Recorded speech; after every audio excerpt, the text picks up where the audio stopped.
एडुटेरिया Bihar police practice book का आखिरी set है हमारा, यानी कि आज हम लोग सेट नंबर 10 को डिस्कस करेंगे। Hello friends, welcome to the success Kendra. Friends देखिए, आज इस वीडियो में हम लोग बिहार पुलिस कांस्टेबल की जो भर्ती 2023 में 21,391 पदों पर आई हुई है, उसके लिए एडुटेरिया का जो नया प्रैक्टिस बुक आया हुआ है, यहाँ पर आप देख सकते हैं एडुटेरिया बिहार पुलिस। इसमें टोटल 10 सेट है, उसका आखिरी सेट आज हम कवर करेंगे। यानी कि हमने यह पूरी जो बुक है उसको कंप्लीट कर लिया है। अगर आपने सभी सेट्स को नहीं देखा है तो एक बार ज़रूर देख लीजिएगा। सभी का लिंक आपको डिस्क्रिप्शन बॉक्स में आज के इस वीडियो के मिल जाएगा। तो चलिए शुरू करते हैं आज का सेशन। पहले प्लीज़ एक बार वीडियो को लाइक कर दीजिए, और जब पूरा सेट लगा लेंगे आप तो वीडियो को शेयर ज़रूर कर दीजिएगा। एडुटेरिया Bihar police practice set number 10 का पहला प्रश्न पढ़ेंगे। फ्रेंड्स देखिए, पहला प्रश्न है कि निम्नलिखित में से कौन प्रेम शब्द का पर्यायवाची नहीं है। देखिए, बहुत ही बढ़िया यह प्रैक्टिस सेट है बिहार पुलिस के लिए। बिल्कुल बिहार पुलिस का जो पैटर्न है उसी पर आधारित इसमें प्रश्न दिए गए हैं। और ये जो नया एडुटेरिया का बिहार पुलिस का प्रैक्टिस बुक है, इसमें टोटल 10 सेट हैं। आज हमारा यहाँ आखिरी सेट है, यानी कि इससे पहले मैंने आपको सेट नंबर 1 से लेकर के 9 तक को कंप्लीट करा दिया था। पूरा का पूरा बुक मैंने आपको कंप्लीट करा दिया। अगर कोई भी सेट आपसे रह गया है, बच गया है, जिसको आपने नहीं लगाया है, तो जाइए, उसका लिंक डिस्क्रिप्शन में मिल जाएगा, या चैनल पर चले जाइए। मैंने प्लेलिस्ट बना दिया है बिहार पुलिस 2023 के नाम से। उस प्लेलिस्ट पर क्लिक करके सभी वीडियोज़ को देख लीजिएगा। देखिए, यहाँ पर ध्यान दीजिएगा फ्रेंड्स, प्रेम शब्द का पर्यायवाची नहीं पूछा गया है, जबकि यहाँ पर प्रणय, अनुराग और प्रीति जो है यह पर्यायवाची है। घृणा जो है, घृणा नहीं है। घृणा का मतलब नफरत होता है, यानी कि यह प्रेम का एक तरह से कहेंगे तो यह विपर्यार्थक यानी कि विलोम शब्द है। देखिए, जयशंकर प्रसाद द्वारा रचित महाकाव्य इसमें से कौन सा है, तो ये आपको भली भांति पता होगा, लेकिन मेरा प्रयास रहता है कि मैं आपको एक प्रश्न के साथ साथ 2 से 3 प्रश्न जो है कवर कराते चलो। अब यहाँ पर देखिए कैसे आपका 2 से 3 प्रश्न कवर हो जाएगा। तो देखिए, प्रिय प्रवास जो है ये किसकी रचना है, तो प्रिय प्रवास जो है यह अयोध्या सिंह हरिऔंध की रचना है। अयोध्या सिंह हरिऔंध की रचना है। याद रखेंगे प्रिय प्रवास। अगर आपसे पूछ लिया जाए कि प्रिय प्रवास किसकी रचना है, तो अयोध्या सिंह हरिऔंध की रचना है। साकेत किसकी रचना है, तो मैथिली शरण गुप्त की रचना है। रामचंद्रिका किसकी रचना है, तो रामचंद्रिका जो है यह केशव दास की रचना है। इसे भी आप जरूर ही ध्यान रखेंगे। कामायनी जो है यह जयशंकर प्रसाद के द्वारा रचित महाकाव्य है। चलिए, नेक्स्ट क्वेश्चन है हमारा कि अरुण, यह मधुमय देश हमारा, जहाँ पहुँच अनजान क्षितिज को मिलता एक सहारा। यह जो उपयुक्त काव्य पंक्तियां हैं यह किस कवि के द्वारा रचित है, तो फ्रेंड्स यह रचित जो है यह रचित है जयशंकर प्रसाद जी के द्वारा। साहित्यिक का शुभ शब्द इसमें से कौन सा होगा, साहित्यिक किस तरह से शुद्ध लिखा जाएगा, तो यहाँ पर देखेंगे तो राइट आंसर इसका ऑप्शन नंबर जो होगा बी करेक्ट दिया गया है। साहित्यिक इस प्रकार से लिखा जाता है। ध्यान से 1-2 बार आप इसका प्रैक्टिस कर लीजिए, साहित्यिक इस तरह से लिखा जाता है। चलिए, उसके बाद देखिए, आंखों देखा गद्दर रचना की विधा क्या है। मैंने जब एक डेमो वीडियो कराया हुआ था बिहार पुलिस की हिंदी के लिए, तो मैंने ये सब तरीका आपको बता दिया था। यात्रा वृत्तांत, संस्मरण, समीक्षात्मक विवरण, ये सब पूछा जाता है, ठीक है। और ये रचना याद रखेंगे, आंखों देखा गद्दर किसकी रचना है। अगर आपने उस वीडियोज़ को नहीं देखा है तो आप सर्च कर लीजिए, सक्सेस केंद्रा बिहार पुलिस हिंदी मिल जाएगा। 2023 डाल दीजिएगा, टाइटल में आपको मिल जाएगा, ठीक है, देख लीजिएगा। आंखों देखा गद्दर जो है यह रचना किसकी है, तो यह रचना जो है याद रखेंगे विष्णु भट्ट गोडसे वर्साइकर की रचना है, ठीक है। मराठी में है यह, और 1857 की क्रांति का इसमें विवरण दिया गया है। और इसका हिंदी में अनुवाद जो है माखनलाल चतुर्वेदी जी ने किया था। इसे भी आप ध्यान रखेंगे। यह जो है फ्रेंड्स यह एक संस्मरण है, याद रखिएगा, ठीक है। चलिए, यदि वह परिश्रम करता तो, यहाँ पर देखिएगा, यदि वह परिश्रम करता तो प्रथम श्रेणी में उत्तीर्ण होता। वाक्य किस प्रकार का है, तो प्रथम श्रेणी में उत्तीर्ण होता, तो यह संकेतार्थक वाक्य है, ठीक है, संकेतार्थक वाक्य है। जो कम बोलता है उसके लिए एक शब्द आपको बताना है। जो कम बोलता है उसके लिए उपयुक्त शब्द क्या होगा, तो देखिए, जो कम बोलता है उसको हम लोग कहेंगे मितभाषी। मितभाषी। जो अधिक बोलता है उसको हम लोग कहेंगे वाचाल। क्या कहा जाता है उसको, वाचाल कहा जाता है, जो अधिक बोलता है। याद रखेंगे, इसे बड़ा महत्वपूर्ण है। चलो, उसके बाद देखिए, आचार्य रामचंद्र शुक्ल द्वारा रचित कविता की परख किस प्रकार का निबंध है। अच्छा, प्रश्न बनेगा कि कविता की परख किसकी रचना है, तो रामचंद्र शुक्ल की रचना है।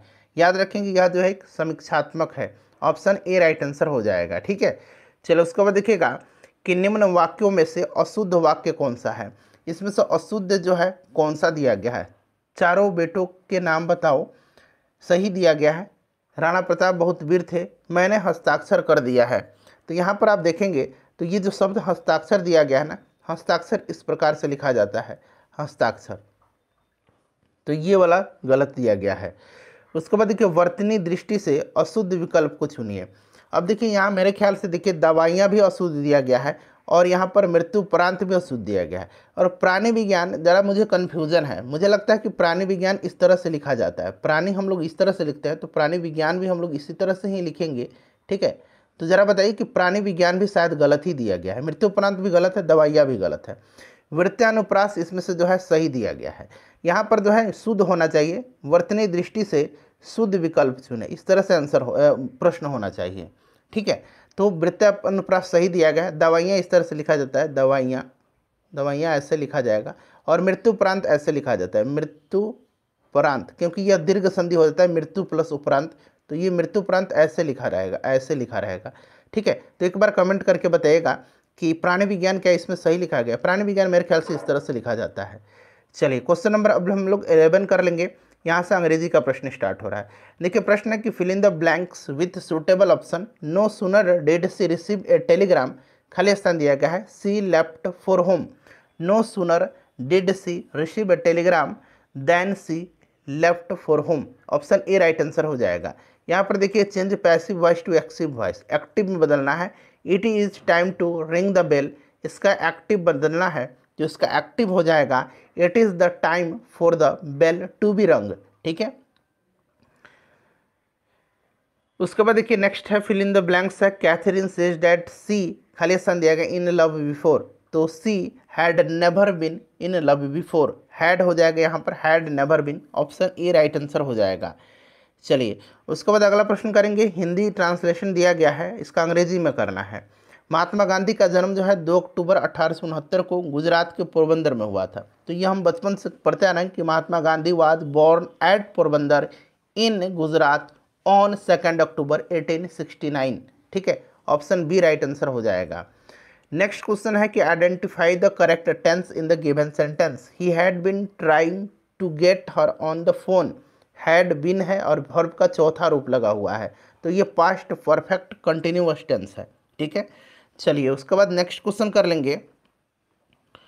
अगला प्रश्न है हमारा कि choose the correct phrasal verb for the underline part of the sentence. देखिए डिस्ट्रॉयड मतलब बर्बाद कर देना, ठीक है, विनाश कर देना, वाइप्ड आउट हो जाएगा इसका मतलब। ठीक है, चलिए the whole town was destroyed by flood. ठीक है, चलिए तो ये वाइप्ड आउट हो जाएगा।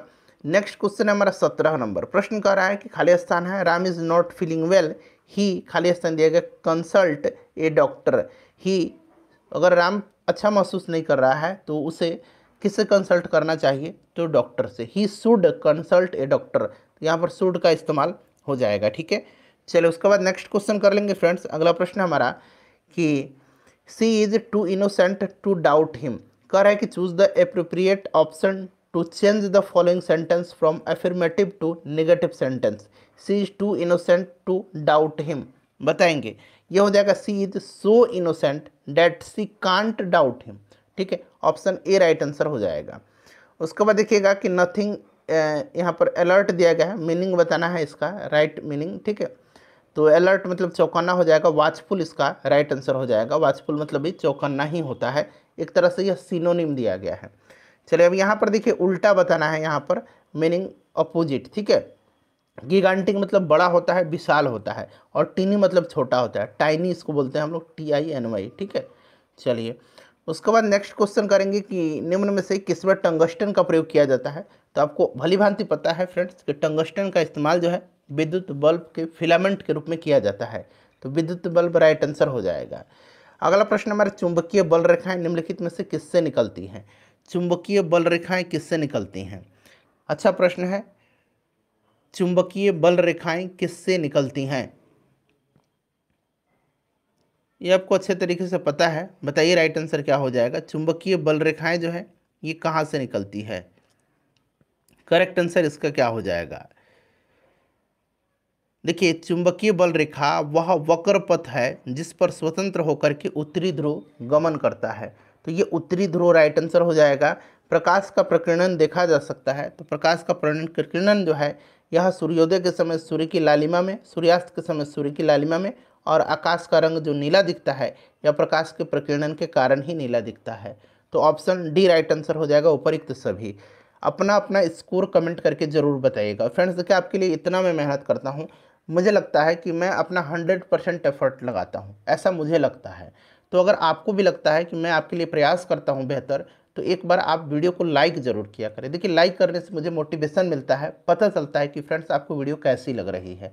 तो प्लीज़ लाइक करें और ज़्यादा से ज़्यादा शेयर करें। मेरा प्रयास है कि मैं अच्छा से अच्छा आपकी तैयारी करा दूँ। एक प्रश्न के साथ साथ 2-3 प्रश्न आपको कराते चलूँ, ताकि सेट लगाने का मजा आए। मतलब ही होता है सेट का मतलब एक ग्रुप डिस्कशन टाइप का समझिए। एक प्रश्न के साथ साथ 3-4 प्रश्न पढ़िए, तब जाकर के आपका नॉलेज और भी ब्रॉड होगा। चलिए देखिए, मानव आँख में नाभिक दूरी का परिवर्तन निम्नलिखित में से किसके कारण होता है? तो ये आपको पता है ना, सिलियरी मांसपेशी जिसको हम लोग कहते हैं, सिलियरी मसल्स यहाँ पर दिया गया है। चलो उसके बाद देखिएगा, गाड़ियों के पीछे देखने का दर्पण का आवर्धन निम्नलिखित में से क्या होगा? गाड़ियों के पीछे देखने वाला जो दर्पण होता है वह उत्तल दर्पण होता है। ये 1 से सदैव जो है यहाँ पर देखिए 1 से कम होगा।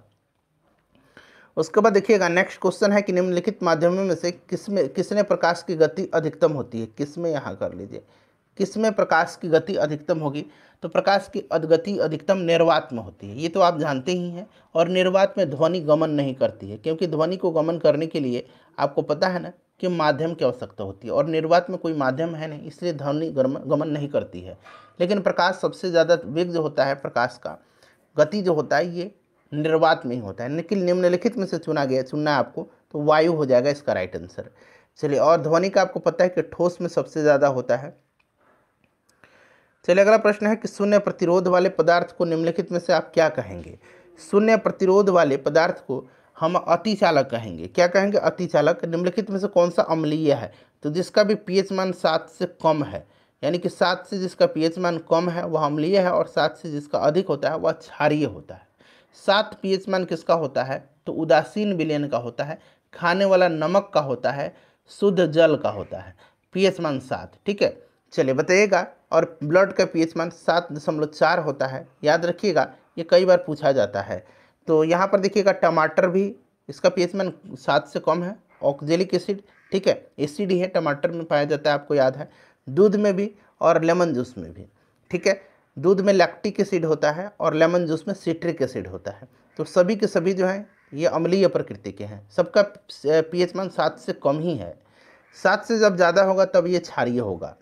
निम्नलिखित में से कौन सा नीले लिटमस को लाल में बदल देता है? अब देखिए, यहाँ नीला से लाल में बदल देता है, तो नीला से लाल, तो देखिए अम्ल में लास्ट में ल आ रहा है ना, तो लास्ट में इस तरह से करेंगे, नीले से लाल, यानी लास्ट में ल आ रहा है, लास्ट में ल आ रहा है, ठीक है। पहला शब्द पकड़ना है, तो यहाँ ला आ रहा है, ल आ रहा है, तो ये अम्ल होगा।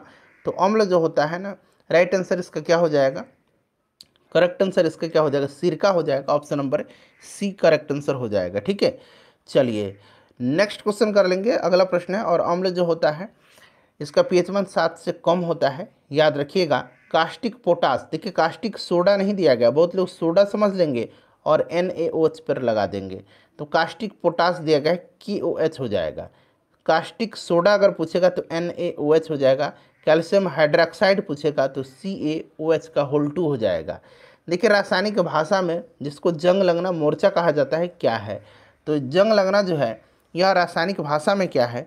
तो फ्रेंड्स, इसका जो करेक्ट आंसर होगा ये आपका क्या हो जाएगा? तो ऑप्शन यहाँ पर देखेंगे तो ये हाइड्रिक फेरिक ऑक्साइड होगा, ठीक है, हाइड्रेट फेरिक ऑक्साइड हो जाएगा। Option number B correct answer हो जाएगा।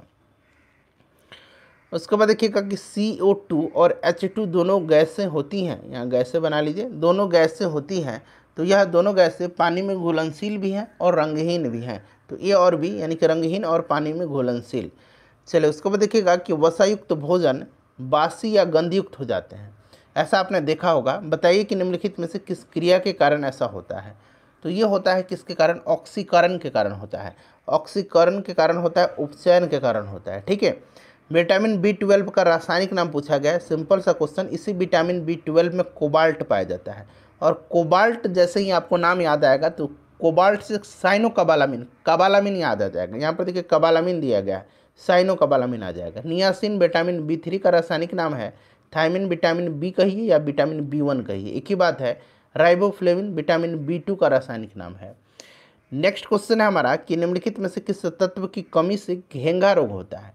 घेंगा जो होता है यह आयोडीन की कमी से होता है, ठीक है, आप जानते भी हैं। अगला प्रश्न है कि अल्जाइमर रोग जो है यह मानव शरीर के किस अंग को मुख्य रूप से प्रभावित करता है। अल्जाइमर मेनली जो है, जो हमारा ब्रेन है, मस्तिष्क है, इसी को प्रभावित करता है। उसके बाद देखिए निम्नलिखित नदियों में से कौन सी एक पंचनद में शामिल नहीं है। ये सबसे पहले तो आपको याद रखना है कि पंचनद यानी कि 5 बात की जा रही है, 5 नदी। ये पंचनद में जो 5 नदी है ये कौन कौन से हैं, तो 5 नदी में जो फ्रेंड्स ये है आपका, यहाँ पर देखिए झेलम दिया गया है, सतलुज दिया गया है, व्यास दिया गया है। एक आपको रावी याद रखना है और एक आपको चिनाब याद रखना है, ठीक है। ये पंचनद में शामिल 5 नदियाँ हैं। सिंधु इसमें नहीं है, ठीक है। ऑप्शन बी राइट आंसर इसका हो जाएगा। अगला प्रश्न है हमारा कि 15वें वित्त आयोग, देखिए 15वें वित्त आयोग की सिफारिश है निम्नलिखित में से किस काल के लिए है। तो फ्रेंड्स यह जो है 2021-22 से 2025-26, ऑप्शन सी राइट आंसर हो जाएगा। अगला प्रश्न है हमारा क्वेश्चन नंबर 39। देखिए भारतीय संविधान की 6ठी अनुसूची में स्वायत्त जिला परिषद की व्यवस्था उत्तर पूर्व भारत के निम्नलिखित में से किस राज्य में लागू नहीं होती है। कहाँ भाई, तो 6ठी अनुसूची। 6ठी अनुसूची में गला फाड़ फाड़ के मैंने बताया है कि इन 4 राज्यों का नाम याद रखना है। असम, मेघालय, त्रिपुरा और मिजोरम, इन 4 राज्यों के जनजातीय क्षेत्रों के प्रशासन के बारे में उल्लेख है 6ठी अनुसूची में। इसमें नागालैंड नहीं है, ठीक है, ध्यान रखिएगा, इसमें नागालैंड नहीं है। क्लियर है। चलिए उसके बाद देखिए इनकलाब जिंदाबाद का नारा किसने दिया था। तो इस ऑप्शन में से आपको ढूंढना है, ठीक है, इसी ऑप्शन में से, क्योंकि 4 ही ऑप्शन है, ऐसा नहीं कि BPSC है यह, तो इसीलिए भगत सिंह इसका आंसर टिक करेंगे हम। भगत सिंह इनकलाब जिंदाबाद के नारे को लोकप्रिय बनाए थे। चलिए अंतर्राष्ट्रीय महिला दिवस कब मनाया जाता है। इंटरनेशनल वुमेन डे जो है यह मनाया जाता है प्रत्येक वर्ष 8 मार्च के दिन। और इस वर्ष इसका थीम क्या रहा था, तो इसका थीम याद रखेंगे, थीम रहा था डिजिटल, यहाँ इस तरह से डिजिटल, ठीक है, digital innovation and technology for gender equality, ठीक है, digital innovation and technology for gender equality. अगला प्रश्न है हमारा कि नेताजी सुभाष चंद्र बोस राष्ट्रीय खेल संस्थान कहाँ स्थित है। तो फ्रेंड्स यह जो है पटियाला में स्थित है। अगला प्रश्न है कि वेलिंगटन कप किस खेल से संबंधित है। तो वेलिंगटन कप जो है यह संबंधित हॉकी से है, ठीक है, हॉकी से वेलिंगटन कप संबंधित है। अच्छा, एक मर्डेका कप पूछा जाता है, किससे संबंधित है मर्डेका कप, जरा आप मुझे कमेंट करके बताइए। इसी ऑप्शन में से आपको आंसर बताना है, फुटबॉल, क्रिकेट, हॉकी, टेनिस, ठीक है, 4 ऑप्शन में से बताइए कि मर्डेका कप का संबंध किस खेल से है। चलो उसके बाद देखिए निम्नलिखित में से कौन सा शब्द इंटरनेट कार्य प्रणाली से संबंधित है। तो www आपने पढ़ा है, ठीक है, HTTP ये भी है, ईमेल भी है, तो उपरोक्त सभी इसका राइट आंसर हो जाएगा।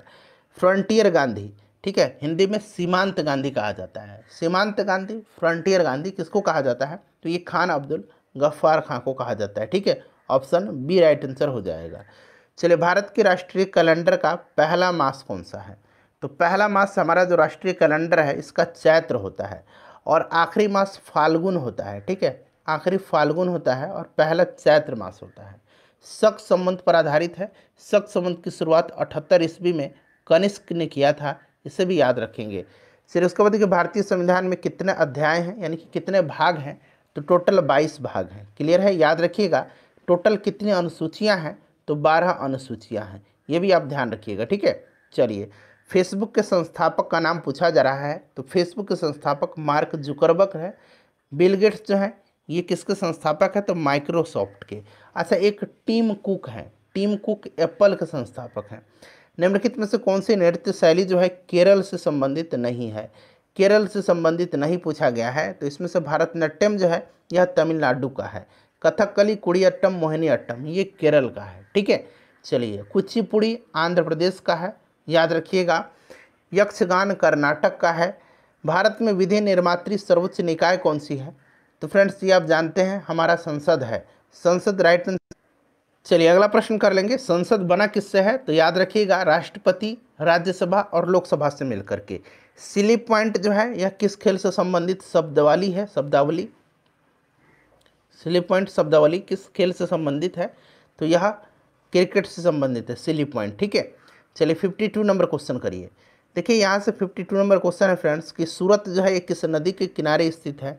सूरत किस नदी पर स्थित है? तो यह ताप्ती नदी पर स्थित है।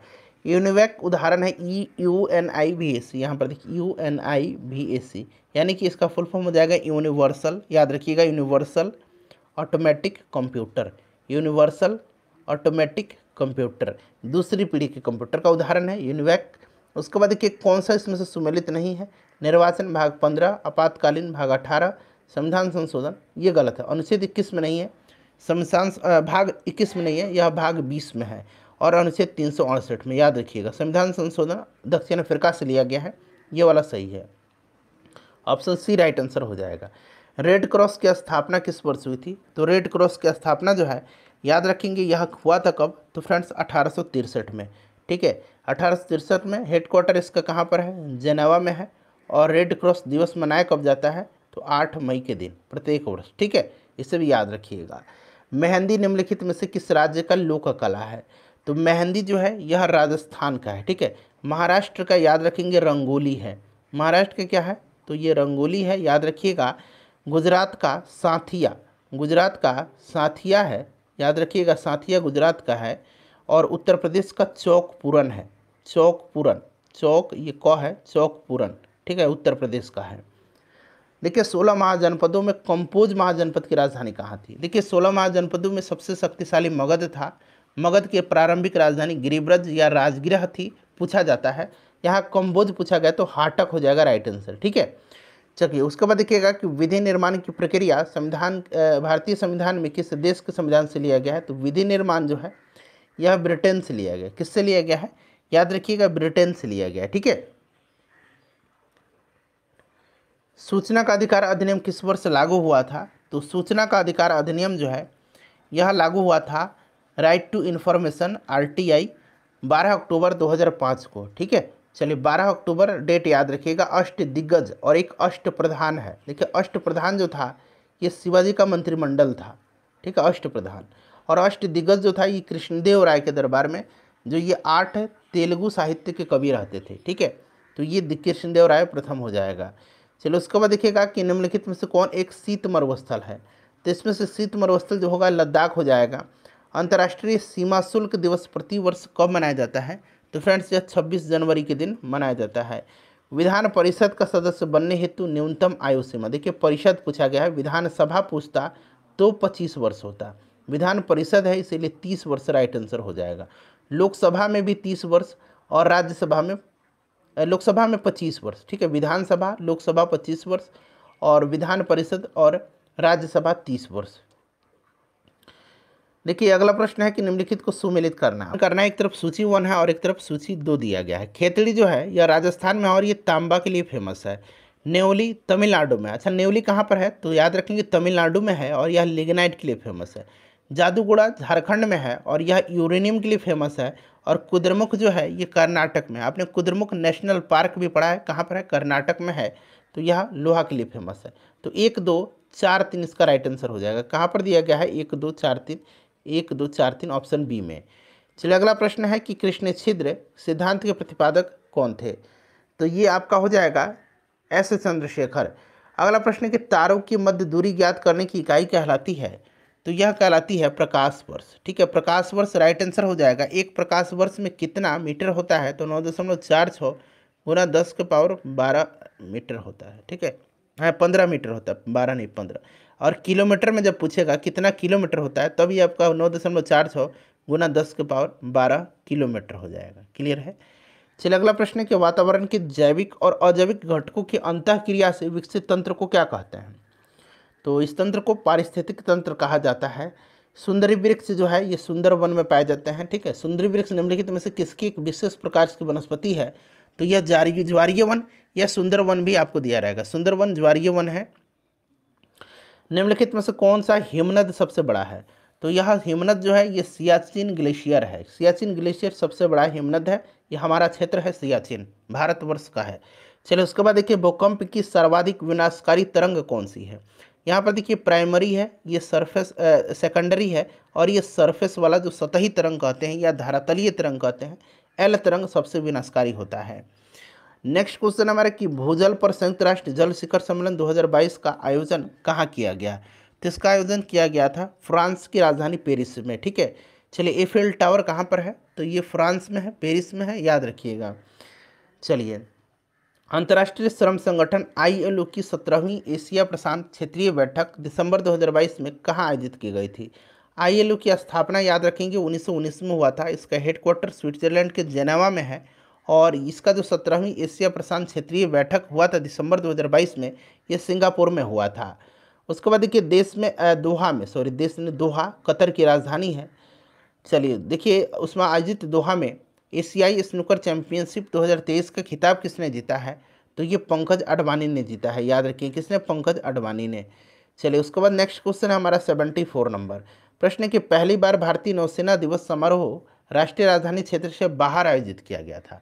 पहली बार हुआ था ऐसा, ये कहाँ पर हुआ था। अच्छा, ये जो राष्ट्रीय, यहाँ पर देखिएगा भारतीय नौसेना दिवस जो है यह मनाया कब जाता है, तो इसे भी याद रखेंगे। यह 4 दिसंबर के दिन मनाया जाता है, नौसेना दिवस, नेवी डे। ठीक है, यह कहाँ पर किया गया था, तो विशाखापट्टनम में।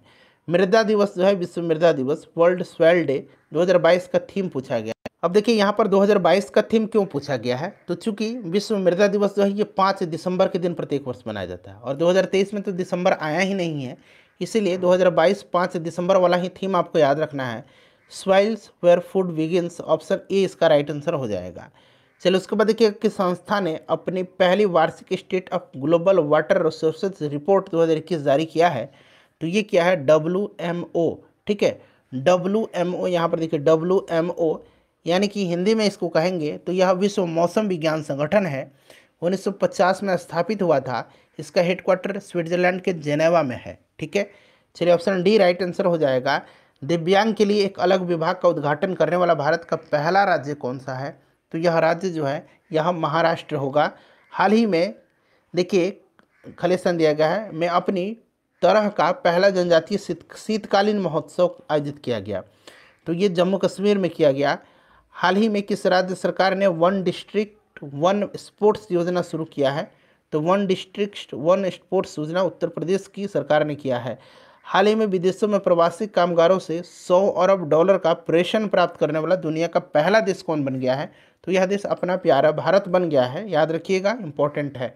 चलिए कोलंबिया में आयोजित भारोत्तोलन विश्व चैंपियनशिप में मीराबाई चानू को कौन सा पदक मिला है, कौन सा पदक इन्होंने जीता है, तो यह रजत पदक इन्होंने जीता है। कहाँ पर, तो कोलंबिया में हुआ था भारोत्तोलन में विश्व चैंपियनशिप में। ठीक है, फीफा विश्व कप 2022 सर्वाधिक गोल करने वाले खिलाड़ी का गोल्डन बूट पुरस्कार किसको दिया गया था। अच्छा, फीफा विश्व कप 2022 का आयोजन कहाँ पर किया गया था, तो कतर में हुआ था, और इसमें विनर जो रही थी ये कौन सी, अर्जेंटीना की टीम रही थी। ठीक है, और किलियन एम्बापे जो फ्रांस के हैं उन्हीं को गोल्डन बूट पुरस्कार दिया गया था। नेक्स्ट क्वेश्चन है मैथ का प्रश्न यहाँ से हो रहा है, मैं फटाफट इनका आंसर बता देता हूँ, तब तक आप क्या कीजिए, इन 82 प्रश्नों में से अपना स्कोर कमेंट करके बता दीजिए, और वीडियो को लाइक कर दीजिए। जैसे ही 100 प्रश्न हो जाएगा तो आप शेयर कर दीजिएगा इसको। देखिए राइट आंसर जो हो जाएगा इसका ऑप्शन नंबर सी हो जाएगा 83 का। ठीक है, चलिए आइए 84 में आते हैं। 84 यहाँ से है, इसका जो करेक्ट आंसर हो जाएगा ये आपका 2:3 हो जाएगा। 85 का करेक्ट आंसर जो होगा 360 हो जाएगा। ठीक है, चलो उसके बाद देखिए 86 का जो करेक्ट आंसर हो जाएगा वो आपका 6:7 हो जाएगा। 87 का 30 हो जाएगा।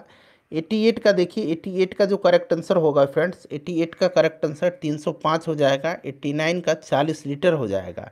चलो उसके बाद 90 और 91 का देखिए, 90 का जो करेक्ट आंसर हो जाएगा ये 280 हो जाएगा। मैथ को एक बार आप लोग सोल्व करिएगा। ठीक है, ऑप्शन सी हो जाएगा 91 का। 92 का देखिए, 92 का जो करेक्ट आंसर हो जाएगा वो आपका हो जाएगा 2:125, और 93 का 13 हो जाएगा। उसके बाद चलिए 94 का कर लेते हैं। यहाँ से देखिएगा 94 का जो करेक्ट आंसर होगा वो आपका हो जाएगा 45√3 मीटर हो जाएगा। ठीक है, 95 का देखिए, 95 का जो करेक्ट आंसर होगा ये दक्षिण होगा। 96 का जो करेक्ट आंसर स्वयं होगा। 97 का जो करेक्ट आंसर होगा वो आपका 10 हो जाएगा। 98 का जो करेक्ट आंसर होगा वो आपका 6 हो जाएगा। 99 का जो करेक्ट आंसर होगा वो 12 हो जाएगा, और 100 का करेक्ट आंसर ऑप्शन ए हो जाएगा।